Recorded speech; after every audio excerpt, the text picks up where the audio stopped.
Ladies and gentlemen, the next session will begin shortly. Please take your seats.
Ladies and gentlemen, the next session will begin shortly. Please take your seats.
Good morning, or actually good afternoon, and thank you for joining this session. So today we're gonna go and talk about smart mobility. So the two sessions that we have in the afternoon, they're gonna be about the transformation that we see in the mobility. And we started actually with a session which is more on mobility in the air, and then we go more on the ground. But before I go, let me introduce myself. So my name is Barbara Pareglio. I work for GSMA. I'm a technology lead in few areas. So my primary area is the smart mobility. We have been in GSMA working with automotive for quite a few years, but also lately, I would say lately, it's already 7 years, but I'm working in the areas of aviation, so drones and UAMs. So it's been still a long journey, but still a lot to learn. And so for this reason, so I want to go and give you a little bit more information about the session. We're going to have two presentations first, so you will hear very insightful information about the UAM, particularly in Korea. And then we're going to go through a panel discussion where we will have also international players. So you will hear also from a different part of the world, particularly in the area of drones, but also in between, so infrastructure and drones. So I just want to let you know that you have a translation. So please, you have in front of you the headset. If you channel 7 is for Korean, channel 8 is for English. So the presenter will be doing it in Korean, and then we will have a panel which is mixed. So please, I give you a little bit of time to prepare to have your headset ready for the next presentation. So with no further ado, we want to talk, as I mentioned, about the transformation in the air.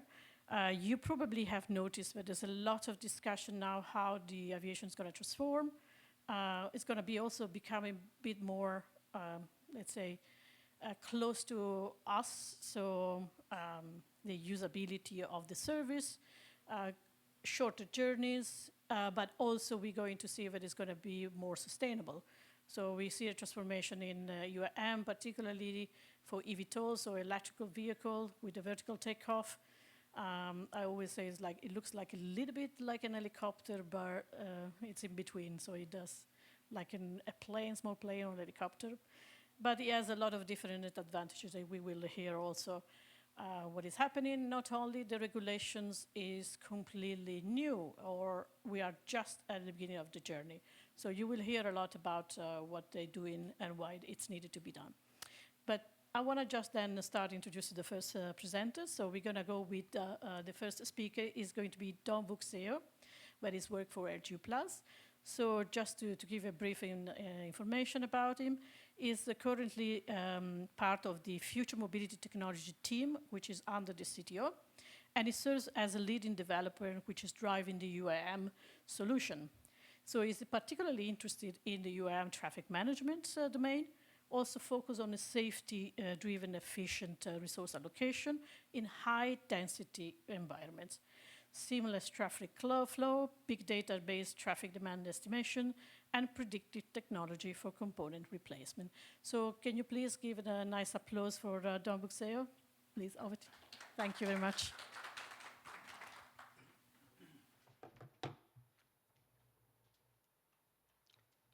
네, 반갑습니다. 방금 소개를 받은 LGU 플러스 서동우 기술 책임이라고 합니다. 반갑습니다. 저는 UAM이라고 하는 도심항공 교통 체계, 새로운 교통 수단에 대해서 좀 말씀을 드리려고 합니다. 이제 저희가 이제 출발지에서 목적지로 이동을 할 때 이제 기존에 있는 대중교통 말고 이제 새로운 수단을 이제 선택할 수 있는 건데요. 시간의 가치를 더 중요하게 생각하느냐, 이제 아니면 나는 요금의 가치를 더 중요하게 생각하느냐, 이 차이로 인해서 UAM을 선택할지 안 할지 결정이 될 것 같습니다. 그래서 거기에 대해서 좀 말씀을 드리도록 하겠습니다. UAM의 등장 배경에 대해서 좀 말씀을 드리도록 하겠습니다. 전 세계의 인구는 도시로 집중되고 있고, 이렇게 도시에 사람들이 많이 몰림에 따라서 교통 체증은 날로 심각해져가는 상황이죠. 즉 도로에서 버려지는 시간, 연료, 돈 이런 것들이 굉장히 낭비되고 실정인데요. 또 이렇게 정체되는 그 자동차가 많아지면 많아질수록 자동차에서 배출되는 매연, 이로 인해 환경 문제도 지금 크게 심각한 상황으로 야기되고 있습니다. 그래서 이런 것들을 모두 해결할 수단으로 UAM이 지금 곽강을 받고 있는데, 이렇게 지상에서의 교통을 다른 곳으로 분산시킬 수 있고, 분산을 시키되 이렇게 탄소 배출 없는 친환경으로 분산을 시킬 수 있는 솔루션을 저희는 찾아야 했습니다. 그래서 그게 UAM이라고 말할 수 있겠습니다. UAM은 도심의 교통 체증을 이제 해결하는 데 목적이 있고, 그래서 도심에서 운영이 되어야 합니다. 도심에서 운영을 하기 위해서는 가장 두 가지 고려해야 될 사항이 있는데, 그중 첫 번째가 헬기처럼 소음이 시끄러우면 안 됩니다. 조용하게 비행을 해야 하고요. 두 번째는 김포공이나 인천공항 같이 서울 도심에 긴 활주로를 갖는 그런 넓은 면적의 그 공항을 건축하기는 어렵겠죠. 아마 도심에서 그런 면적을 찾기는 어려울 겁니다. 그래서 좁은 면적에서도 이착륙할 수 있고, 그리고 탄소 배출 없는 친환경 기체를 사용해야 UAM 서비스가 이제 도심에서 운행이 가능합니다.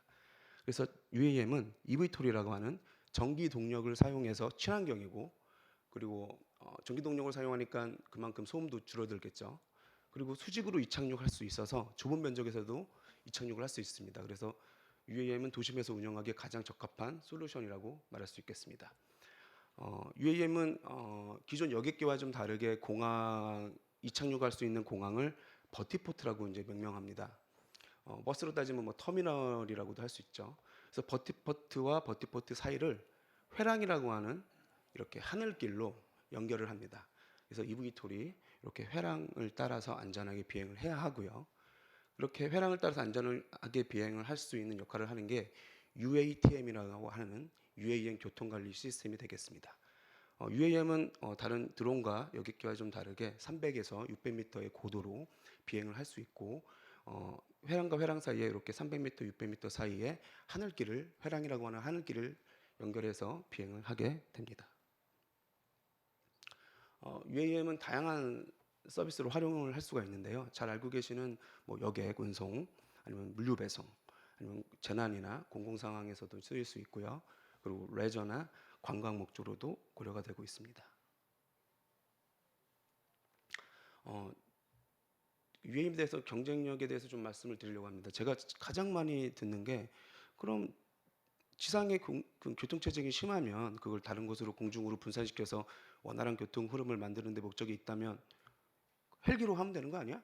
라는 이제 질문이었습니다. 그리고 자꾸 UAM 하는데 드론 택시 같은 게 이제 언론에 나오고, 그럼 드론하고 UAM은 무슨 차이야? 이런 질문들을 가장 많이 받아서 이렇게 정리를 해봤습니다. 일단 드론은 Unmanned Aerial Vehicle이라고 해서 사람이 탑승하지 않고 원격에서 그 조종할 수 있는 무인 비행체를 말합니다. 즉 드론에 사람이 타면 불법이 되겠습니다. 그러면 헬기로 도심에서 이제 운영을 해야 되는데요. 헬기는 잘 아시겠지만 항공 연료, 즉 액체 연료를 통해서 내연기관을 동작시켜서 비행을 하게 됩니다. 그렇게 되면 잘 아시겠지만 소음도 크고 또 친환경이 아닙니다. 그래서 도심에서 운영하기 좀 부적합하고요. 그와 반면에 이제 UAM은 배터리 동력으로 동작하기 때문에 친환경에 그 조용한 소음 없이 조용하게 비행을 하는데 장점이 있습니다. 그럼 헬기를 전기 동력으로 해서 개발하면 되는 거 아니야? 라고 이제 얘기하시는 분도 간혹 있습니다. 근데 헬기의 구조상 가장 큰 크리티컬한 단점이 있어서 도심에서 운영하기엔 조금 부적합하다고 말씀을 드릴 수 있겠습니다. 그게 뭐냐면 헬기는 적게는 2개, 많게는 3개 정도의 엔진과 프로펠러로 구성이 됩니다. 근데 이 중에 하나만 잘못되면 바로 추락으로 이어지는 구조로 되어 있고요. UAM은 최소 적게는 4개, 많게는 10개 이상의 로터와 그 모터로 구성되어 있기 때문에 한두 개가 페일리어 된다고 하더라도 나머지가 리커버리해서 비상 착륙 정도는 할 수 있는 구조로 되어 있어서 헬기보다 훨씬 운행하기에 안전한 구조로 되어 있습니다. 그래서 UAM과 헬기 그리고 드론의 차이에 대해서 설명을 드렸고, UAM이 왜 도심에서의 가장 운영이 적합한지에 대해서도 설명을 드렸습니다. 저희는 UAM의 생태계를 총 7개로 나눠서 보고 있는데요. 기체 제조, 그리고 대한항공과 아시아나항공 같은 운항사, 그리고 UAM이 고도 300에서 600m를 비행할 때 뭐 교통 관리나 이런 걸 하려면, 모니터링을 하려면 통신이 끊기면 안 되겠죠. 그래서 비지상 네트워크라고 하는 상공통신, 그리고 충돌 없이 안전한 비행을 보장하거나 지원하는 교통관리 시스템, 그리고 터미널이나 공항 같은 버티포트, 그리고 기체 충전이나 뭐 정비들을 담당하는 MRO, 마지막으로 UAM과 연계 대중교통의 연계 서비스를 담당하는 마스, 이렇게 총 7가지로 보고 있는데요. 저희는 3번과 4번에 주목해서 UAM 서비스를 진행하고 있습니다. 그래서 3번과 4번에 대해서 조금 더 구체적으로 말씀을 드리도록 하겠습니다. 기존 레거시한 항공기의 통신과 UAM의 통신을 좀 비교를 해봤습니다. 기존의 그 레거시한 여객기의 통신은 위성 통신이나 뭐 VHF 아니면 ADS-B 이런 레이더를 가지고 이제 했는데요. UAM은 이제 프라이머리와 세컨더리로 나눠지고, 프라이머리는 잘 아시는 LTE나 5G의 상용 이동 통신을 가지고 통신을 주로 하고요. 혹시 프라이머리의 통신에 뭐가 문제가 생겼을 때를 대비해서 여객기에서 사용하는 세컨더리 방법으로 통신을 하도록 되어 있습니다. 이거는 이제 UAM이 이제 본 상용화되기 전에 실증 사업이나 지역 시범 사업들이 이제 활발하게 진행될 거를 대비해서 이렇게 007 가방 같이 기체 요걸 들고 탑승만 하면 실증이나 지역 시범 사업을 원활하게 수행할 수 있게끔 하는 목적으로 이렇게 만들어서 저희가 내년부터 헬기에 탑승해서 이제 진행을 할 거고요. 그랜드 챌린지 1이나 2, 뭐 지역 시범 사업에 유용하게 사용될 예정입니다. 앞서 말씀드렸듯이 LG U+는 상공통신과 교통관리 시스템에 집중하고 있고요. 그리고 이 항공 쪽의 보안은 가장 크리티컬하기 때문에 저희가 그 양자 암호를 이용해서 완벽한 보안을 구현하려고 기술 개발하고 있습니다.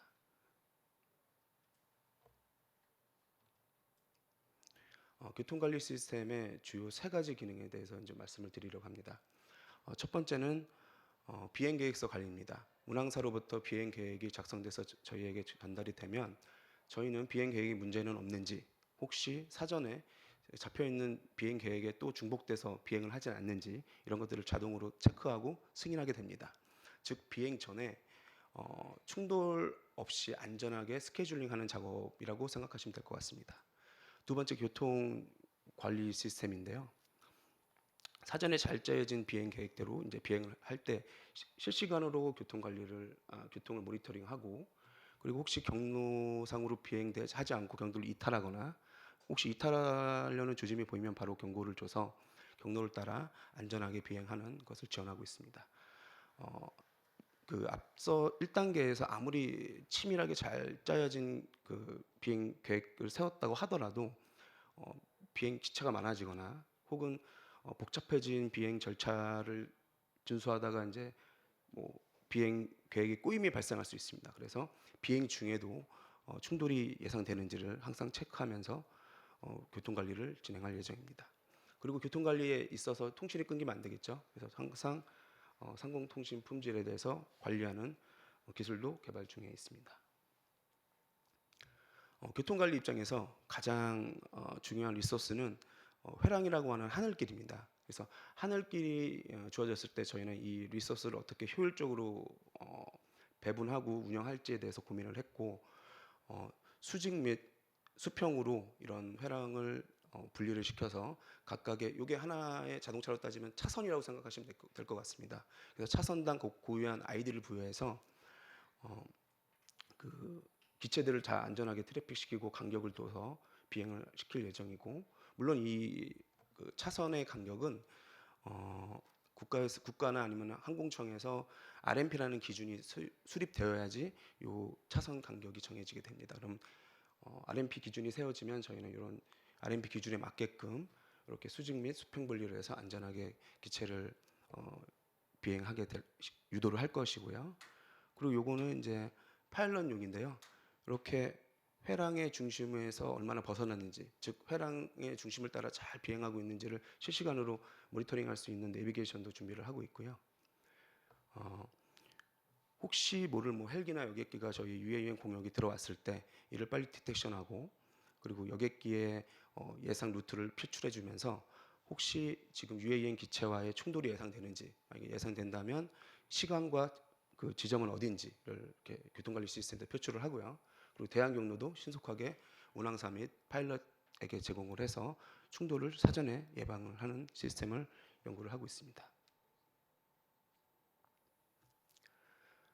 요거는 이제 미래에 이제 기체 수가 늘어나면 늘어남에 따라서 이런 노선 수가 증가를 할 거고요. 노선 수가 계속 증가하다 보면 이렇게 부득이하게 교차되거나 한 곳으로 집중되는 그런 회랑이 하늘길이 존재할 수 있습니다. 그래서 이런 것들을 교차되거나 한 곳으로 모이는 링크들을 하나로 바인딩 시켜서 같은 시간대에 여기를 교차하지 않도록 스케줄링하는 그런 기술도 연구를 하고 있습니다. 마지막으로 저희는 이제 도심의 노선을 시뮬레이션 모델링을 해봤습니다. 이 모델링의 가장 큰 목적은 도심의 지상 교통을 이제 하늘로 분산시켜서 원활한 교통 흐름을 만든다고 했는데, 과연 UAM 때문에 얼마나 많은 운항 횟수가 생겨서 교통량이 분산될까, 이런 걸 한번 그 결과 예측을 한번 해보려고 하는 목적이 있고요. 일단 노선은 저희가 이런 시뮬레이션을 하기 위한 공통의 가정사항이 있습니다. 그래서 그 가정사항을 먼저 간단히 말씀드리면, 노선은 김포공항과 수서로 잡았고 이 사이의 거리는 약 33km입니다. 기체는 150km/h로 이제 비행하게 설정을 해놨고요. 물론 UAM의 기체 속도는 200km 이상으로 굉장히 빠르지만 이제 초기에 제가 약간 보수적으로 이렇게 150km로 잡았습니다. 그리고 버티포트의 주기장이라고 하는 것은 8개씩 잡았고, 그리고 버티포트 턴 어라운드 타임을 15분으로 잡았습니다. 턴 어라운드 타임이라고 하면 기체가 착륙하고 뭐 정비를 하거나 재충전을 해서 다시 이륙할 준비가 되는 시간을 말합니다. 그래서 이런 가정사항을 기반으로 저희가 시뮬레이션을 해봤습니다. 먼저 기체와 기체 간의 배차 시간을 10분으로 했을 때의 결과입니다. 물론 다른 거는 아까 말씀드린 거와 동일하고요. 10분으로 했을 때 기체 4대론 총 65번의 비행을 할 수가 있습니다. 그리고 만약에 6대로 늘렸을 때는 92번, 그리고 8대로 늘렸을 때는 97번인데 점점 기체 수를 늘려도 이런 가정 상황에서는 점점 운항 횟수가 증가되지 않습니다. 강제로 한번 늘려봤더니 요쯤에서 그 사고가 발생하게 시뮬레이션 되었습니다. 즉 최적의 기체 수와 그리고 최고의 운항 횟수를 이렇게 시뮬레이션하는 모델링을 만들었고, 여기에 이렇게 변수들만 입력하면 이런 최적의 기체 수와 최고의 운항 횟수가 결정이 됩니다. 요거는 배차 간격을 좀 5분으로 줄여봤습니다. 그랬을 때 16개, 기체수 16개일 때 193회라는 최고의 이제 운항 횟수가 나왔고요. 더 늘려봤자 저 이상 운항 횟수는 증가되지 않습니다. 만약에 그 기체의 속도를 조금 더 기존 뭐 200km 이상씩 순항 속도를 빨리 하면 더 많은 운항 시간이 나올 거고요. 그리고 UAM은 교통체계니까 출근길 혹은 퇴근길 뭐 이런 곳에 명절 앞둔 뭐 이런데 좀 몰리게 될 것이고, 그 수요에 맞게끔 이렇게 운항 횟수를 탄력적으로 운행하면 좋을 것 같아서 이렇게 시뮬레이션을 해보았습니다. 네, 저의 발표는 이상입니다. 들어주셔서 감사합니다. Thank you very much for the presentations and for the time. It's perfect. Maybe before I go to the next one, can I ask you a question? When can I fly this one in Korea?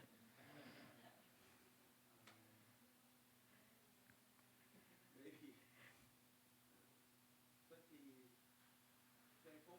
2024. Okay, I'm coming back. Okay, now thank you very much. Thank you for this presentation. So we're going to go now on the next presentation. Apologies for that. I put a timer, but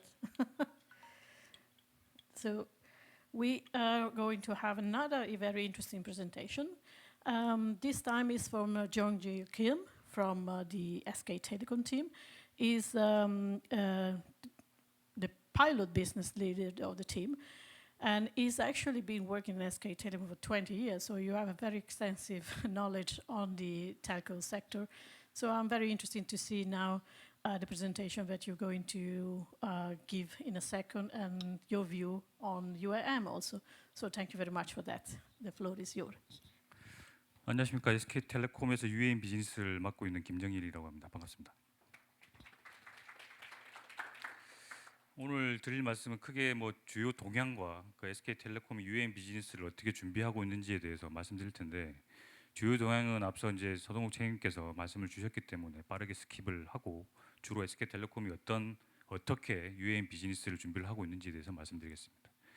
UAM은 앞서도 설명을 주셨지만 그 대도시 과밀화에 따른 각종 사회 환경적 문제 해결을 위해서 고안을 하게 된 어떤 새로운 교통 수단으로 보시면 되는데요.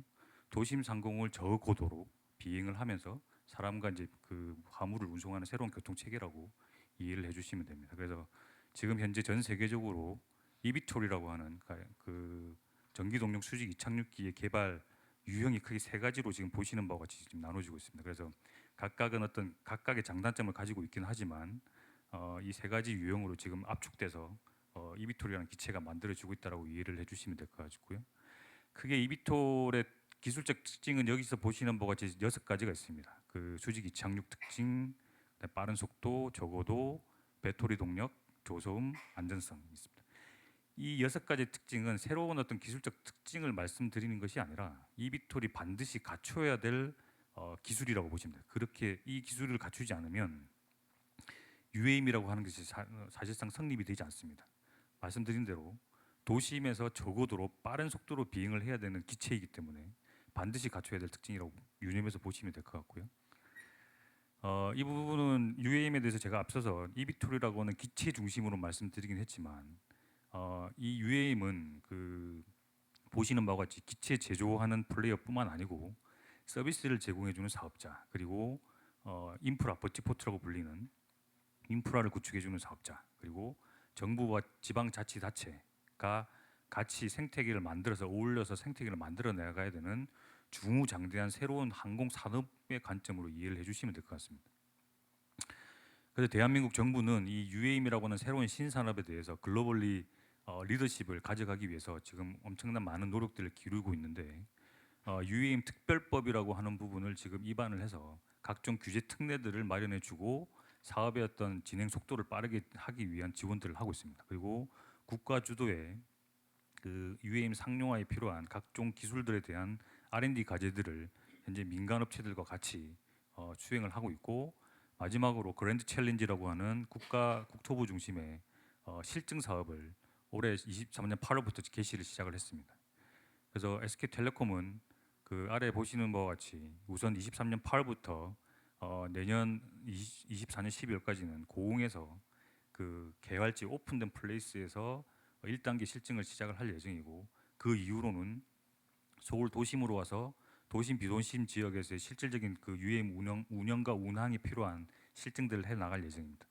SK텔레콤은 국내외 유력 파트너사들과 함께 이 실증 사업을 참여를 할 예정이고, 특히 저희 SK텔레콤은 운항사로서의 역할을 해나갈 예정입니다.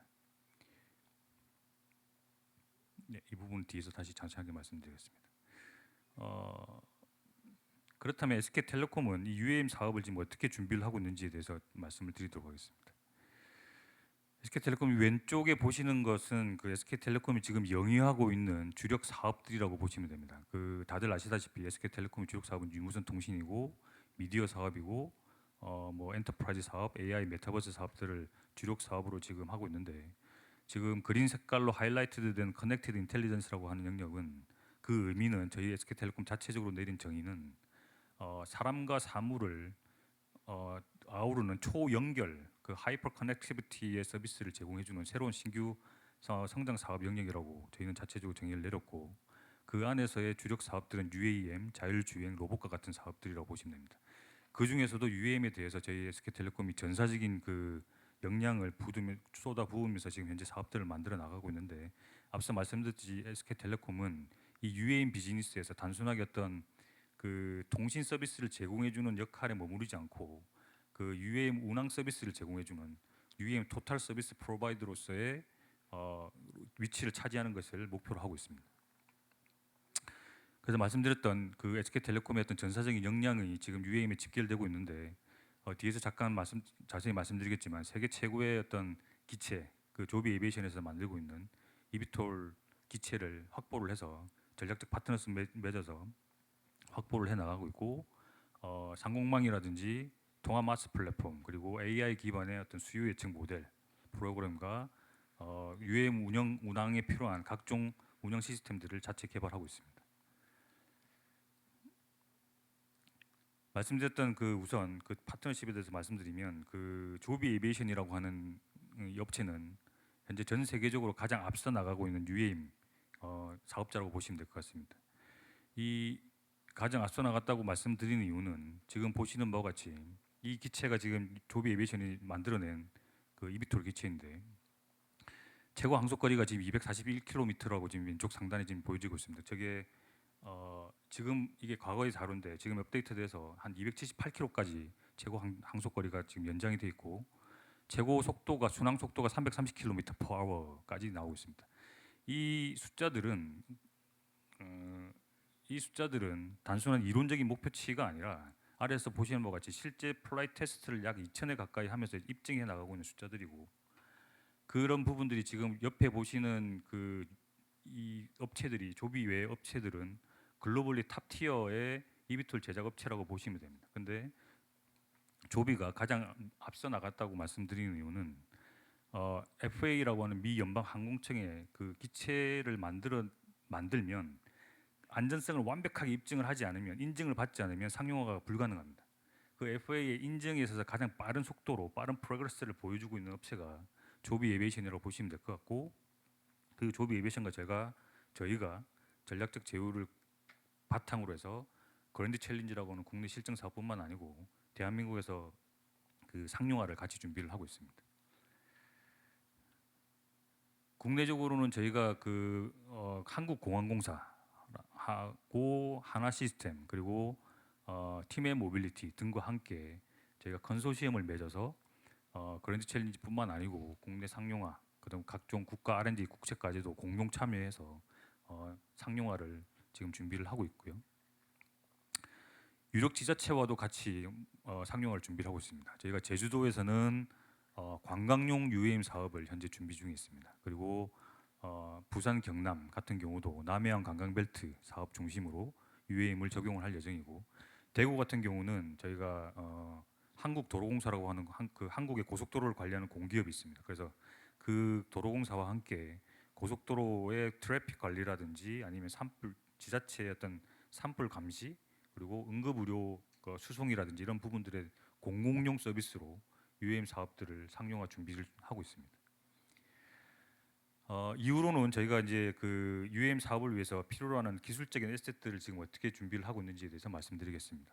우선 운항 관리 시스템을 저희가 자체 개발을 하고 있는데 이 부분은 UAM의 어떤 운항적인 특징들, 그러니까 매우 빠른 속도로 저고도로 날아다니는 비행체를 실시간의 이상 감지를 통해서 이상 감지된 그 부분들을 빨리 얼러트를 해주고 회피할 수 있게끔 만들어주는 그런 특징들이 반영이 돼야 됩니다. 그래서 그 부분을 자체 개발하고 있고 관련해서 간단한 동영상을 좀 시청해 보시겠습니다. 미래 도심의 하늘길을 열어줄 도심항공 모빌리티. SK텔레콤이 통합 UAM 서비스를 위한 핵심 기술들을 제공합니다.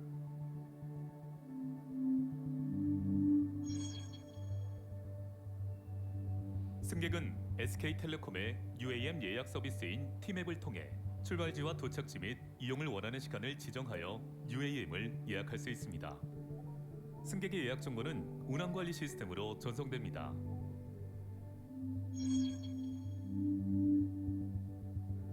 운항관리 시스템은 운항과 관련된 공역, 회랑, 버티포트의 상태, 기상, 노탐, 5G 상공 전파망 품질 정보 등을 실시간으로 수집하고 분석하여 복수의 비행 가능한 경로와 비행 계획서를 생성합니다.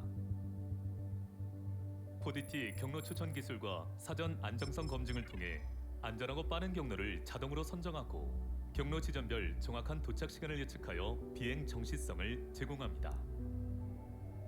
우량관리 시스템은 수립한 비행 계획서를 교통관리 시스템에 제출하고 변경 및 요청 사항은 자동으로 수정되어 최종 승인을 받습니다. 최종 승인된 비행 계획 및 일정은 기장에게 전송되고 기장은 수신된 비행 계획을 확인합니다. UAM을 예약한 승객 역시 티맵 예약 서비스를 통해 비행 일정을 확인하고 예약된 탑승장에서 UAM에 탑승합니다.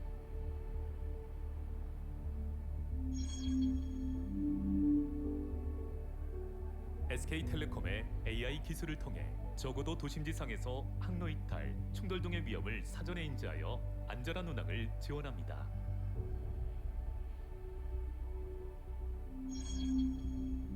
운항관리 시스템은 운항 중 항로 이탈 모니터링 알고리즘을 통해 UAM이 계획된 항로를 이탈하거나 시간이 지연되는 문제점이 발생할 시 조기에 파악하여 알림을 제공하고 실시간 경로 재설정 알고리즘을 통해 노탐, 기상 악화, 충돌 발생 등의 상황을 예상하여 현재 설정된 항로 유지가 불가한 경우 이를 회피하는 대체 경로를 제공합니다. UAM을 운항 중인 기장은 특이사항들을 수정 반영하여 재수립된 비행 계획을 전송받아 목적지까지 안전하게 운항을 합니다. 운항 후 사후 분석을 통해 다음 비행 계획에 반영하면서 더욱더 안전하고 정교한 운항으로 발전됩니다.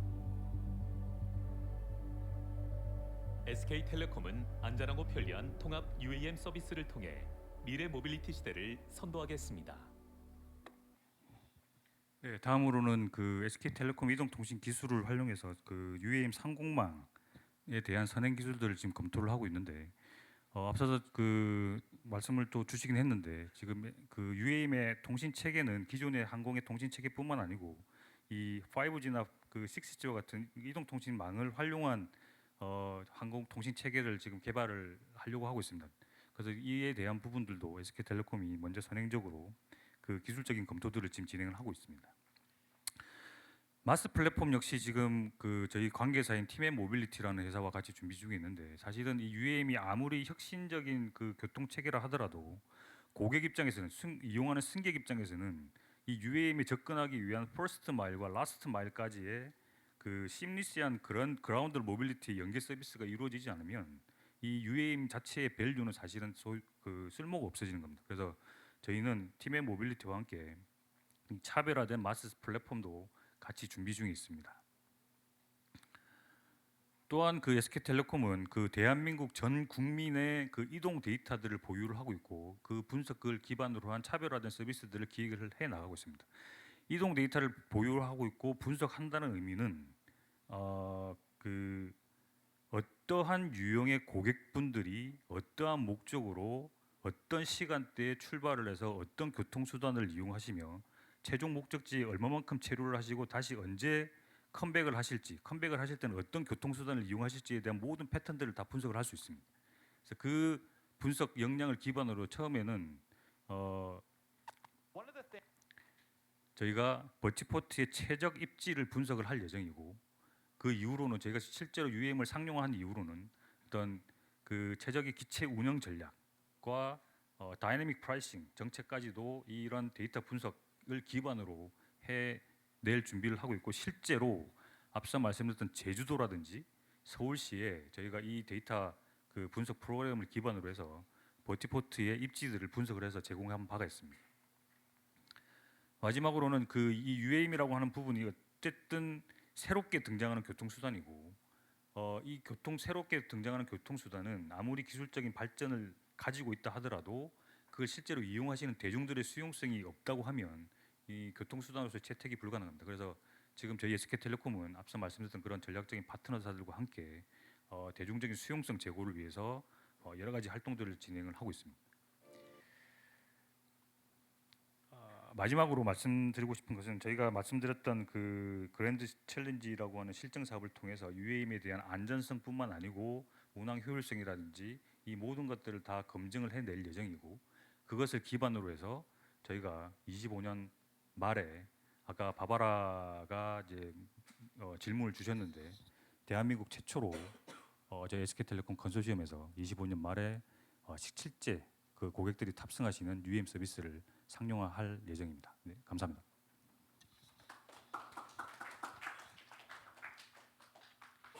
Thank you very much also for this presentation. Again, I will come back then probably the same question to you, John Gill. Is it next year you believe I can use one of the service? Next year? Too early? 2025, okay. No, thank you very much for that. So both of you have given a great presentation. So now we go into the next part of the session. So we're going to have a panel discussion, and we will have a few questions. So we will start with some questions, but start thinking about if you want to ask anything. So I will look around. If you have any question when you want to ask, please feel free. So now I want to ask all my panelists to come back on stage. So obviously I'm going to ask again, John Gill, if you're going to join us for the panel. Then we're going to have Kamarul Muhammad. Kamarul is the founder and group CEO of Aerodyne, which is a Malaysian-based drone solution provider, which is ranked number 1 globally by the Drone Industry Insights.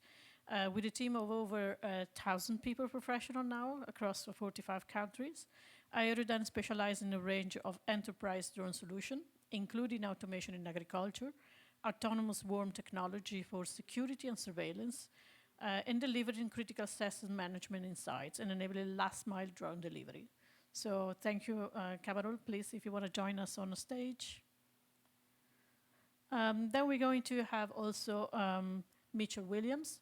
So he's a Korea country manager for global advanced air mobility infrastructure developer and operator and drone services provider Skyports.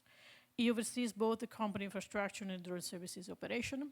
He has a career that spans over 20 years and is focusing on expanding the reach of both inward and outward facing business in South Korea. His strong desire for a cleaner and more sustainable Korea is inspired to work on the chair of both the Energy and Environment Committee in Busan Committee. He's working towards decarbonization and the adoption of our particle dust in Busan Smart City Infrastructure Planning. So thank you again, Mitchell, for being here. And finally, also, we're going to get back John Gill Kim. So you already have seen him before. So thank you very much for being and joining the panel. You have your own microphone, please. Yes, perfect. Right, so we're going to start now the conversation a little bit with two speakers that are new. So maybe I'm going to start with you, Kamarul. I'll give a very brief introduction of Aerodyne, but please, if you want to give a bit more insights to the audience, what do you do? What is the primary services that you do? Right. So today we can sort of categorize our solutions into 4 different categories. Number 1 is critical infrastructure. So we do a lot of critical infrastructure inspections globally, including in Italy. Your autostrada, we actually look into that highway as well. So we do telecommunication infrastructure, like for example in Australia, we are now managing over 4,000 towers. And all of this actually is not just about flying drones. The drones actually capture those data, and our AI and data technology actually automatically convert them into digital twin and automatically would detect all defect detections and all that into that, right? So that's that, and of course agriculture. Agriculture is actually ripe for drone technology to disrupt because this is robotics and this is intelligence. These drones are equipped with sophisticated sensors that enable us to detect the specific needs of every individual trees, and we apply based on requirement. And last but not least, we also work on delivery. We are doing delivery from 15 kilogram up to 200 kilogram, so around the world. Thank you very much for that. And coming to you, Mitchell, a similar question is also if you can give a small introduction of Skyports, what it does, and an example of application where you work on. Sure, I'd be happy to. Thank you very much. Skyports is actually 2 separate business divisions. We have a infrastructure division where we have end-to-end services for the building and operation of vertiports, which you kind of heard from Mr. Kim's presentation, as well as the presentation from LGU+. Infrastructure is very important for the AAM, UAM space. what goes up must come down. You have to have a place to land. I don't want to be arriving at Incheon Airport and all of a sudden the airport's not there. So this is one of the things that we're working on. The other side of our business, equally as important to us and equally as important to the UAM, AAM infrastructure, or the industry itself, we believe is the drone services side of our business. So we operate in delivery, similar to what Kamarul is doing with his company, but we also do a lot of different things with drones. We are what are we delivering? Medical deliveries, blood samples, for example, dangerous goods. We're able to fly long distances, carry a smaller load, but fly long distances, and we're able to do it in a sustainable way with just battery power. So we are drone agnostic as a company, just as we are UAM, OEM agnostic. So Joby is welcome to our vertiport, the same as Volocopter and Beta are. And we are not a drone manufacturer. We use the drone that's necessary for the business that we're doing or that our customer needs for our business. Thank you very much for that introduction. So then let's start with a question that is a little bit of the title of the session. So we said the revolution is in the air. So maybe just for the audience, because I don't know how many of you are working in aviation or aware of aviations, is what is that is changed or what is changing in the aviation, why we call it a revolution. And there are two parts of it. So one is the drones, but also the other one is the UAM. So I'm going to ask the question actually to all of you. So I don't know where is easier, but maybe I come first to you, John Jill. In the UAM, what has been changed in the aviation? Why is so different than a traditional aviation? You already touched upon on your slides what are been the differences, but if you can highlight also from the point of view the regulations or the technology, what has been difference? Shall I start with you, John Jill? UAM? 네, 그 UAM이라고 하는 거는 그 말 뜻에도 알 수 있지만 Urban Air Mobility입니다. 도심 상공을 날아다니는 이제 교통 수단인데 이게 왜 혁명적인 수단이라고 이제 말씀드리냐는 거냐 하면 앞서 이제 발표도 드렸지만 전기 동력을 활용한 수직 이착륙이 가능한 기체입니다. 결국 이 얘기가 뭐냐면 제가 아까 6가지의 기술적 특징을 말씀드렸는데 그게 반드시 UAM에 필요한 기술적 특징이라고 말씀드린 이유가 그러니까 반드시 필요하다는 의미도 UAM으로서 성립이 하기 위해서는 그 6가지 특징을 반드시 갖추어야 된다는 얘기인데 결국은 이게 UAM이 등장하게 된 배경 자체는 어떤 장거리에 지금 현재 저희가 그 글로벌리 이제 여행을 트래블을 한다든지 아니면 뭐 국제선 국내선 얘기하는 그런 장거리 비행이 아니라 이 도심지 내역 또는 좀 더 넓게 얘기하면 그 도시 외곽 지역까지의 어떤 교통수단으로서 하나의 지금까지 어떤 도심의 교통은 2차원적인 교통수단밖에 없습니다. 자동차라든지 기차라든지 뭐 이런 2차원적인 그 교통수단이라는 의미는 결국은 엄청나게 큰 도로라든지 철도라든지 이런 부분들에 대한 인프라 구축이 투자가 될 수밖에 없고 이거는 엄청나게 많은 돈이 투자가 되거나 그만큼의 공간을 비효율적으로 이용할 수밖에 없는 거죠. 근데 UAM은 전기 동력으로 수직 이착륙이 가능하기 때문에 굉장히 좁은 공간을 매우 효율적으로 이용하면서도 매우 빠르게 이동할 수 있는 수단입니다. 교통수단입니다. 거기다가 제로 에미션이라고 하는 탄소 배출 제로라고 하는 특징까지도 가지고 있는 거죠. 결국은 이 도심 내의 어떤 공간을 이 3차원 공간까지 활용하는 어떤 교통수단으로서의 어떤 등장을 얘기를 하는 거고 이거의 결과는 결국은 천문학적인 숫자의 어떤 교통 인프라를 그 확보하기 위한 그 예산들을 결국은 다른 용도, 좀 더 생산적인 용도로 활용할 수 있다는 의미가 첫 번째가 있고 그 다음에 전혀 그 대기 오염을 발생시키지 않는 교통수단이 등장한다는 의미가 있고 세 번째는 이 말씀드렸던 철도라든지 도로라든지 이런 공간 비효율적인 인프라를 싹 다 제거함으로써 좀 더 사람 친화적인 공간 활용성을 높일 수 있다는 특징이 있는 거죠. 그래서 그런 측면에서 이 UAM이라고 하는 것은 어떤 혁명적인 교통수단이다라고 말씀드릴 수가 있을 것 같습니다. Thank you for that. So then I come to you, Mitchell. You sit in between, literally. So it's like from infrastructure, but also from the drone. So you operate in both sides. what is the difference from you? What is that is changed, or we need to think about it, or help to, shape the framework? Right, thank you. So Skyports as a company, we don't enter any market globally unless we have a good understanding of the regulations, and we have a good confidence that, or a good level of confidence that the regulators are interested in and will be helpful with regulations. The reason why is because we're doing something that's never been done before. So when I ask you about, you asked about how the revolution is in the air or it's the future. If I ask anybody in the room who's afraid to fly, there might be one or two people, but most people have flown or are not afraid to fly. Some people have flown to actually get to this conference. If I ask you how many people are afraid to fly when there's no pilot, probably lots of people won't want to get on the airplane, right? So the first stage is a piloted aircraft, but we look at it as unmanned aerial aviation. And so the goal is really to see where we can get with that. Regulation is extremely important, and again, we're just as operators, I know, talking from the drone services side, I know that Cameroon has dealt with this as well.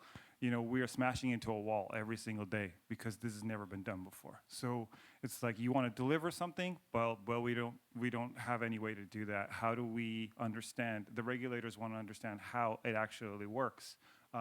What have you done in other countries? Nobody wants to be the first proof of concept because nobody really wants to have the risk, right? So, we are always constantly looking for opportunities to be able to show our capabilities. Medical, for example, we fly, blood samples from the UK to Ireland, and we do it, in other countries as well. We're looking at dangerous goods, things like that. Not just delivery, but also there are many ways to utilize drone services, and so all of these things require a high level of regulatory support, and that is where I think we're needing to push the boundaries. Thank you very much for that. And Cameron, I mean, you've been in this area for a long time, so you see what has changed. Right. So I would just echo what was spoken about earlier as well. And I've seen two areas where we have seen tremendous change in recent time, especially over the past 2 years. And that one, number one is regulation, and number two is actually technology. In terms of regulation, for example, we are the first company in Malaysia, let me start with Malaysia first, that have been given exemptions to fly BVLOS, and very, very long BVLOS. We can fly 200 kilometers BVLOS, and automated flight as well. So maybe for the audience, can you say what BVLOS means? BVLOS means beyond visual line of sight. So when you fly drone, the pilot must be able to see the aircraft. So in other words, you can only fly about maybe 400 meter or 500 meter. So with this, we can fly 100 kilometers. So this exemption is not easy to get. It took us years to get the buy-in. So we are the first in Malaysia. We are only the second one in America to get this as well. And this is a huge enabler. When we are able to fly BVLOS, then we can go step up to another innovation, which is drone in a nest. So we are the first company in Malaysia to do network of drone in a nest that can be operated from anywhere in the world, because it's as long as it's connected, we can control them. We can have live feed, and we do have AI on the drone as well that actually make all the detections in real time. So we are moving towards an era of robotics, aerial robotics. And likewise in America, we are already doing this for Procter & Gamble, P&G, in the States. Only the second company that have given the approval to actually put nests throughout there as well. So regulation and technology. And technology in terms of drone as well is getting a whole lot better as well. We talk about the automated drones, and we're also looking at the merger or integration of technology that is not limited to just drone. We're also talking about having sensors on the ground. So for example, when we are doing pipeline inspection, In the old days, people would use helicopters or people would use trucks and drive along those pipeline to do your own visual inspection. So what we have done now is actually we put sensors along the line and we put nests every 20 or 30 kilometers. So when these sensors detect any encroachment or any voices or noise that's not supposed to be there, it will actually send the coordinate directly to our drone nest. And those drone nests will be dispatched automatically without any human intervention. And as those drone actually go into location and make its own assessment, it's a false alarm, and then we just fly back. But if it found that there's something over there, then it will trigger the alarm so that all the decision makers can be done. So I mean, I've seen this. This is a vision that we had 6-7 years ago, and we are seeing it happening today. So there's a lot of things that is actually at the stage where we can see an explosion of new services, explosion of new solution, and large-scale adoption as well. So I think that's what I'm seeing is happening right now.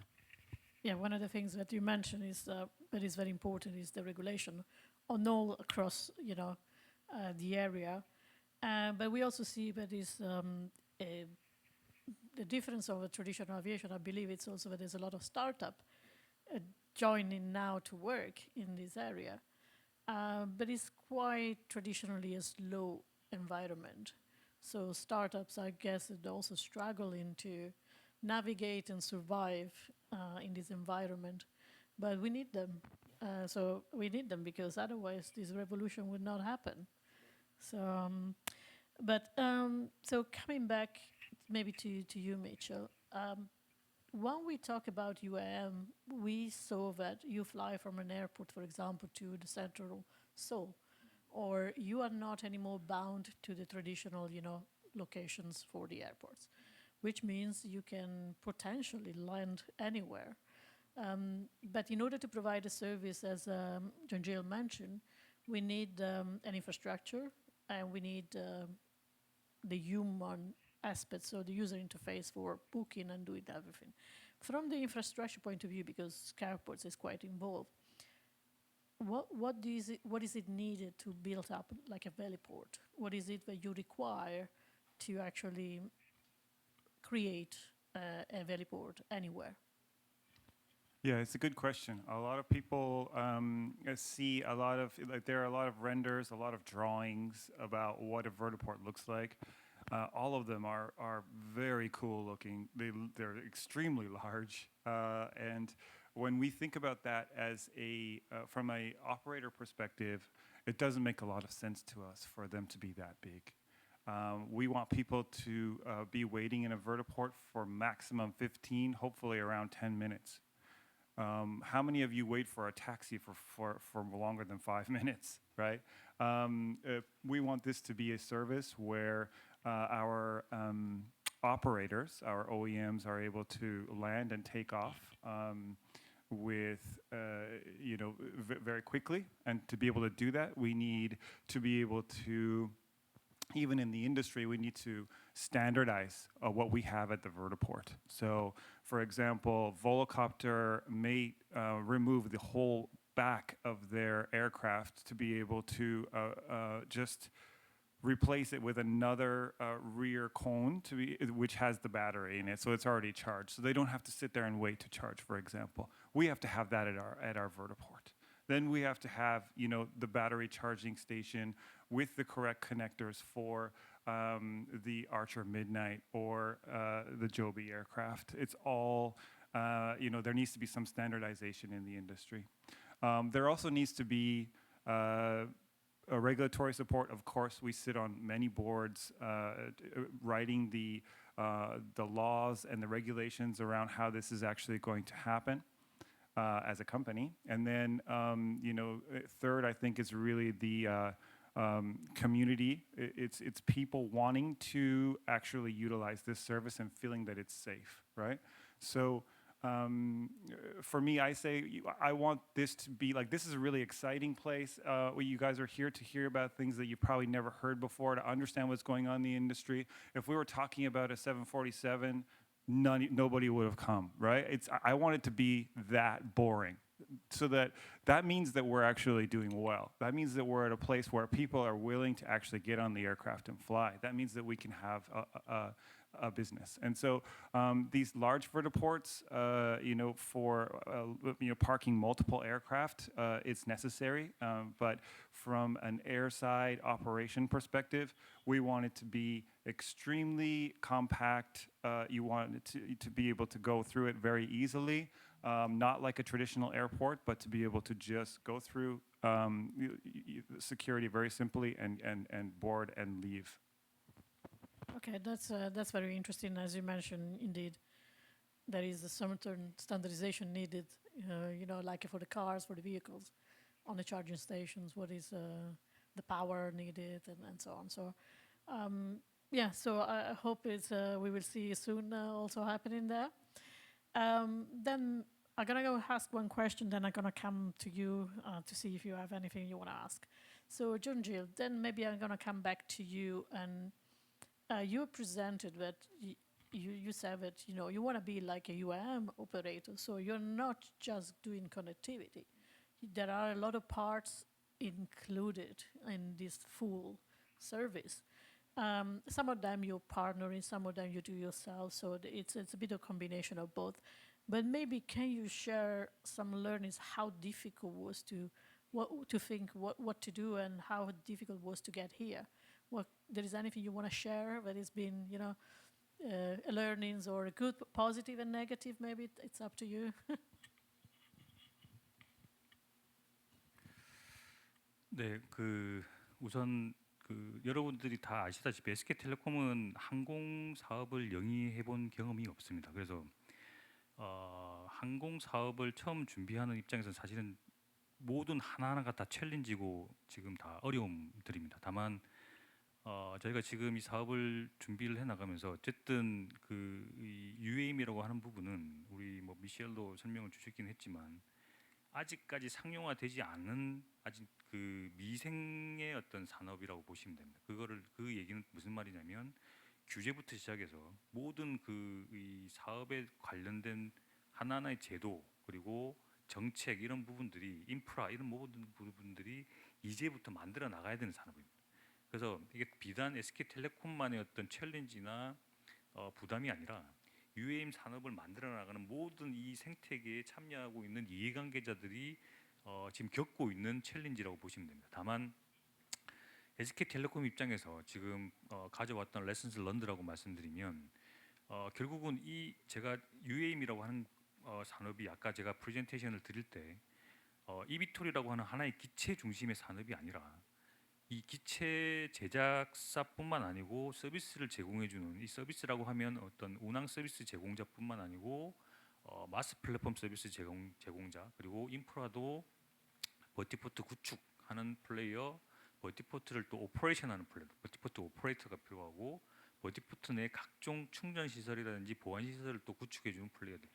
그뿐만 아니고 정부나 지자체 모든 관계자들이 어우러지는 하나의 어떤 생태계를 만들어 나가야 된다라고 보시면 그게 중요하다라고 하는 산업이라고 제가 말씀드린 바가 있습니다. 그래서 SK텔레콤이 지금 경험해 나가고 있고 배우고 있는 레슨스 런드는 SK텔레콤 독자적으로 할 수 있는 산업은 절대 아니다. 이게 결국은 여기 참여하는 모든 이해관계자들이 다 협력 관계를 이루어야 이 산업을 UAM 산업을 상용화를 시킬 수 있고 성공할 수 있다라는 부분을 저희가 지금 현재 계속 경험을 하고 있습니다. 이 부분은 결국은 SK텔레콤이 어떤 텔레커뮤니케이션 인더스트리 입장에서는 국내에서 대한민국에서 최소한 SK텔레콤이 뭔가를 표준화를 만들어냈고 SK텔레콤이 에코시스템을 만들어내는 역할들을 했다면 UAM은 사실 SK텔레콤이 그렇게 주도적으로 할 수는 없다라고 하는 부분을 지금 뼈저리게 느끼고 결국은 모든 이해관계자들과 다 같이 만들어야 된다는 게 부분이 있고 좀 더 서비스 관점에서 보자면 저희는 SK텔레콤은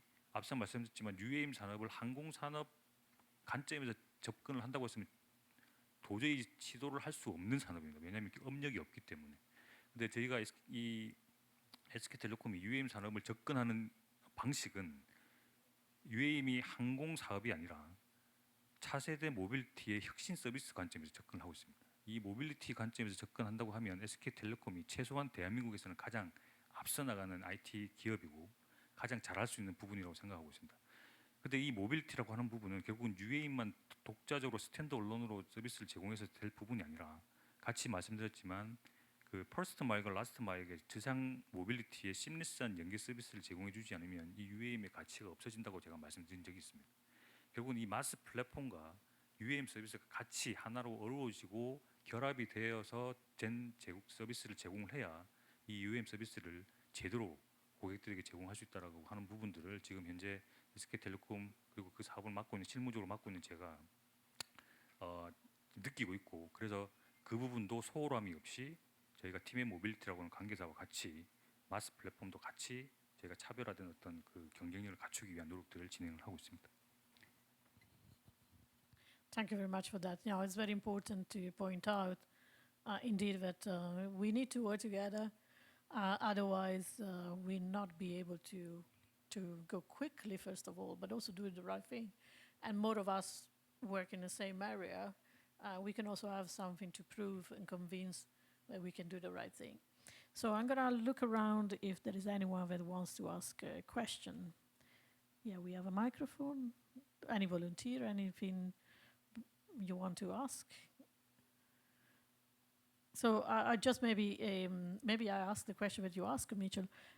Would any of you fly on these new eVTOL vehicles in the next year? If I offer you now, let's say, a ride, would you do it?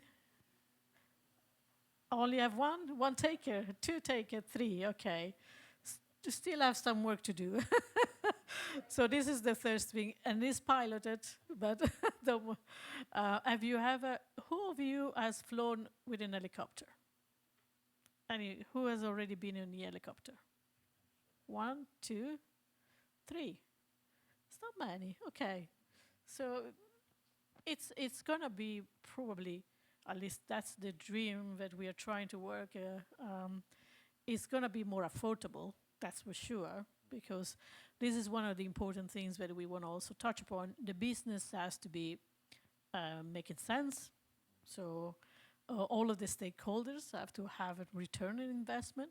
But we are not trying to create a business of, let's say, luxury travel. This has to be a travel and mobility service for all. So that I believe all of you are in the same area of thinking. So we are really trying to transform the mobility.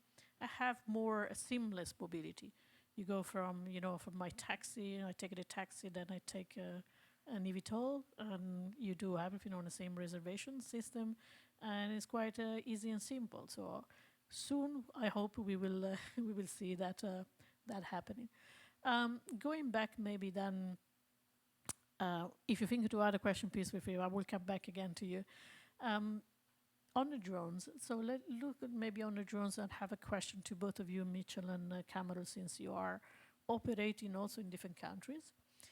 What is, you mentioned you have few areas where they're very popular, but how do you see, for example, what is the driver for you to actually scale? You already hints on some of them, but also how do you see the differences or different approaches in the country that you operate? Or which one are the the most advanced, or which one maybe are more difficult? If you can give some information, you want to Sure. start? Yeah. So when we now it's echoing in my ears. I should remove this. So when we look at drone solutions, it's not really about flying those drones, capturing data and delivering them. It's really about digital transformation. I mean, I was just listening to the panel at the other door before this as well, because everything is really about digital transformation. You use drone to capture those data, and sometimes you would rely on other forms of data as well, satellite data, weather data, traffic data, and all that. And you need to have a data platform. So Aerodyne, we are really a data company. I have more data scientists than I have pilots, right? So at the end of the day, it's really about how we harness this data and to provide transformation for our customers. So if I were to take for example, agriculture. Agriculture normally are operated over a very large area. So the use case for this became very pertinent during COVID, at the start of COVID. Why? Because suddenly you do not have foreign labor, or rather you do not have labor to be doing this. So that was when we started to offer our solutions using drone. And immediately, in just 1 year, at that time, we were only operating at a size of maybe about 40,000 hectares. It was pretty small size, but already we were delivering value upwards of $200 million to our customer. Why? Because we were able to save the trees that they have that would otherwise have died. We were able to actually increase their yield by some of them 60%, some of them like even up to 200%. Why again? It's because from the intelligence that we have, we can apply according to needs. We can save costs. We can actually increase the value of the yield as well. So that's the kind of improvement that you do. So when it comes to critical infrastructure, so we look after power line infrastructure around the world. And how was this done previously? Helicopters, or people walking down the line, climbing the trees, already using cranes and then do all your fixing and all that. So today, drone powered by AI intelligence would be able to detect defects in real time. And as a result, it's a proven use case as well, where we are able to increase or improve the process by 400%. And increasing and saving costs upwards of 20 to 30%. So that's actually the value that you can provide to the industry. And it's really about saving costs, increasing efficiency, and of course yield. I think as far as agriculture is concerned, it's all about food security. The population is increasing. How do we make sure that we get better yield as well? I can go on and on and on, but it's really about that. It's about delivering value to the services that we provide. Thank you very much for that. Maybe Mitchell, is the same for you? You operate in slightly different. You mentioned delivery of, I would say, valuable goods.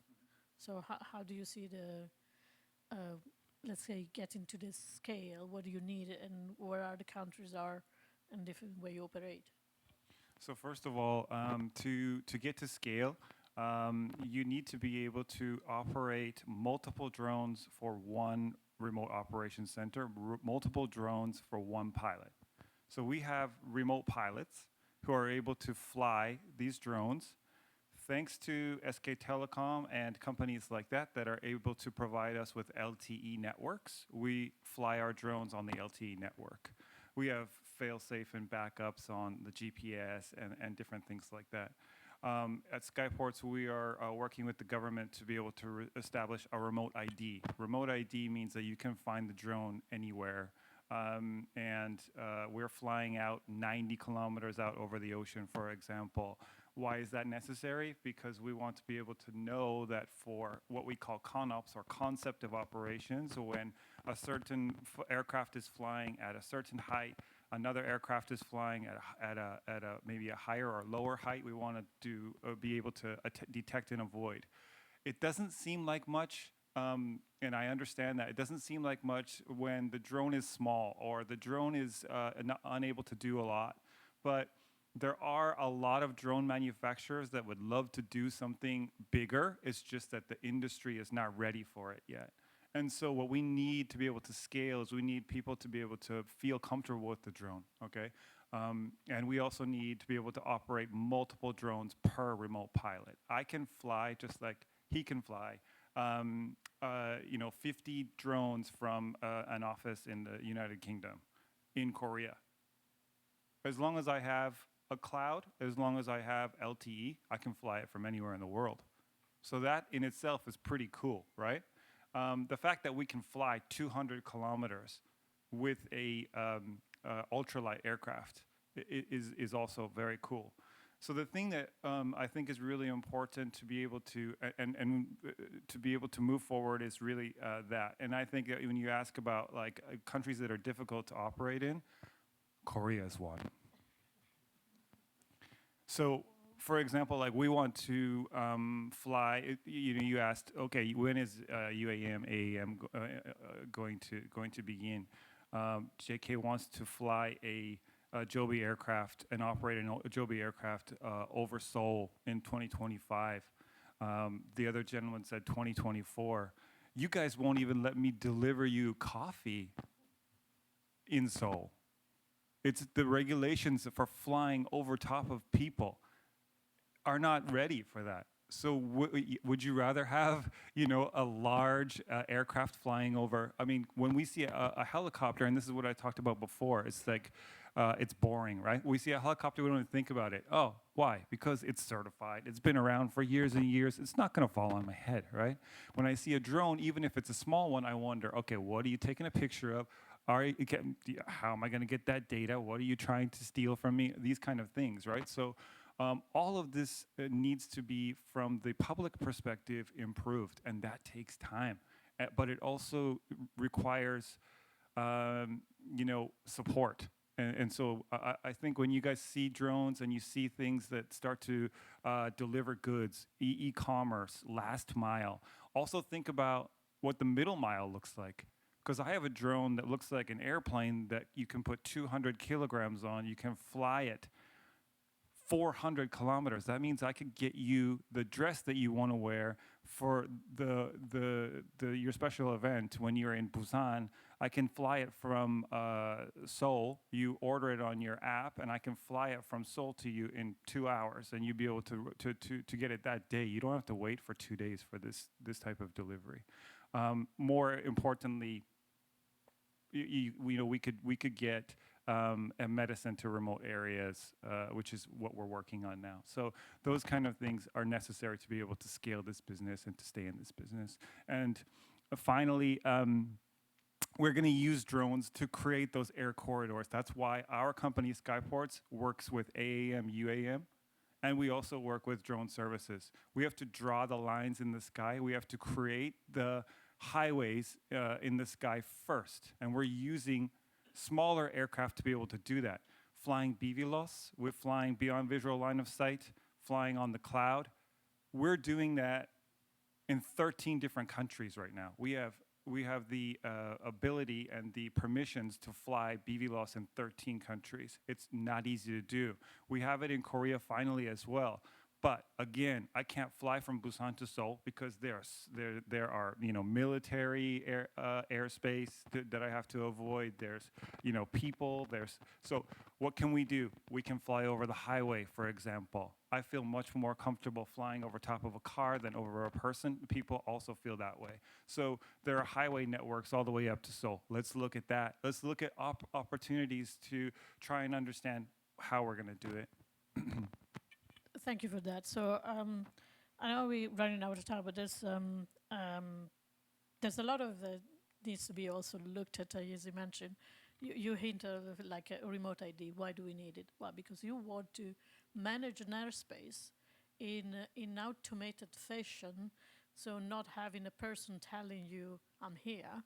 So we do need to improve and have a digitalization, a transformation of the airspace.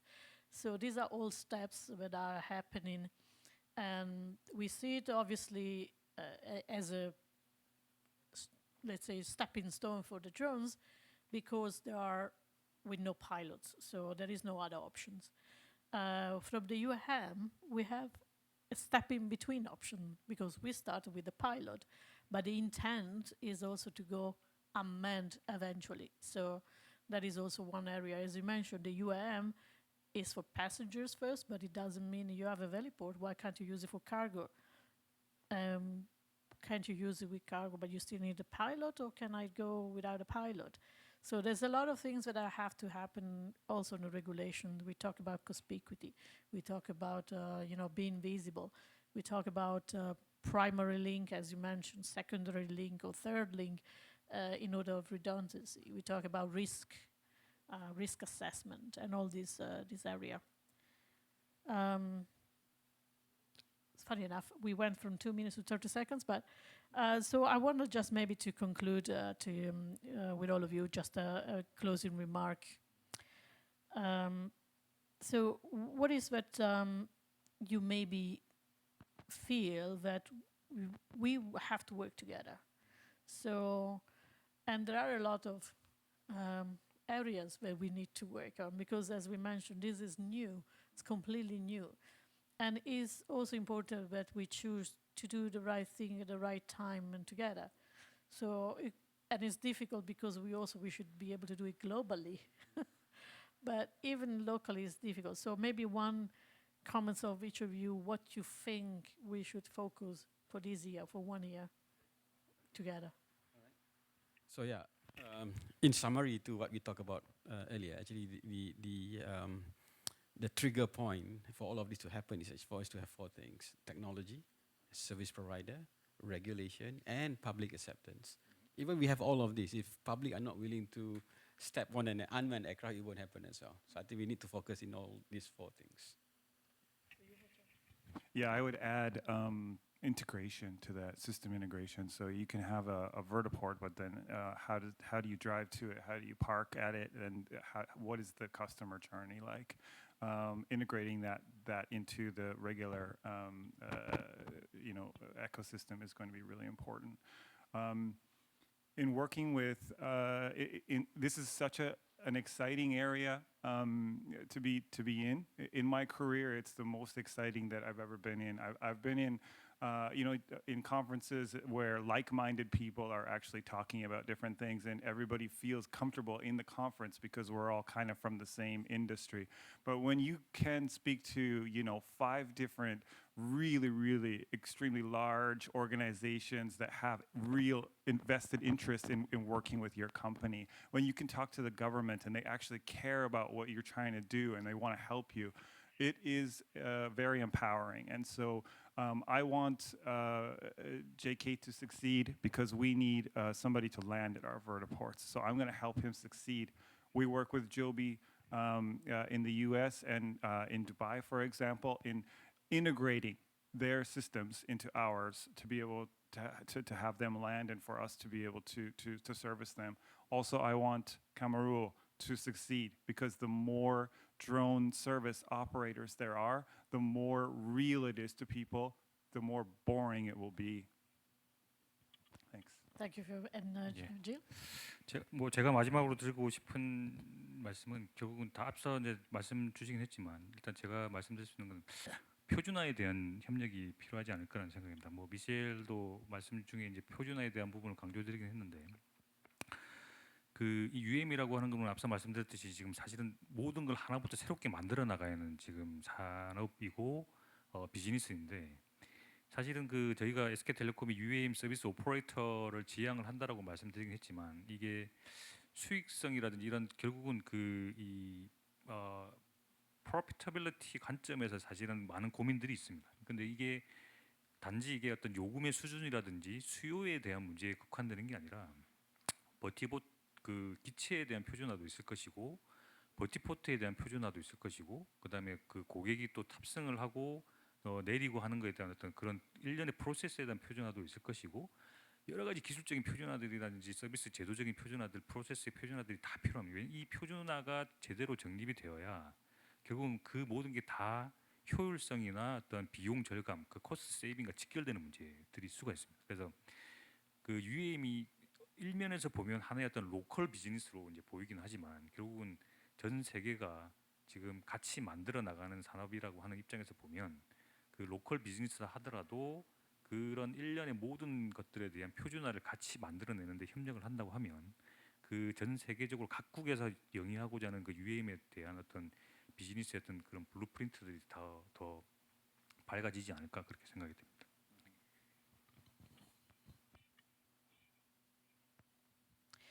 Thank you very much for that. So if you can give an applause at least to our speakers. And it's a new area. So we will continue this journey and hopefully we are going to have an update soon and see what is happening. Before I just let you all go, so I just want to let you know that as a GSMA, we have a community.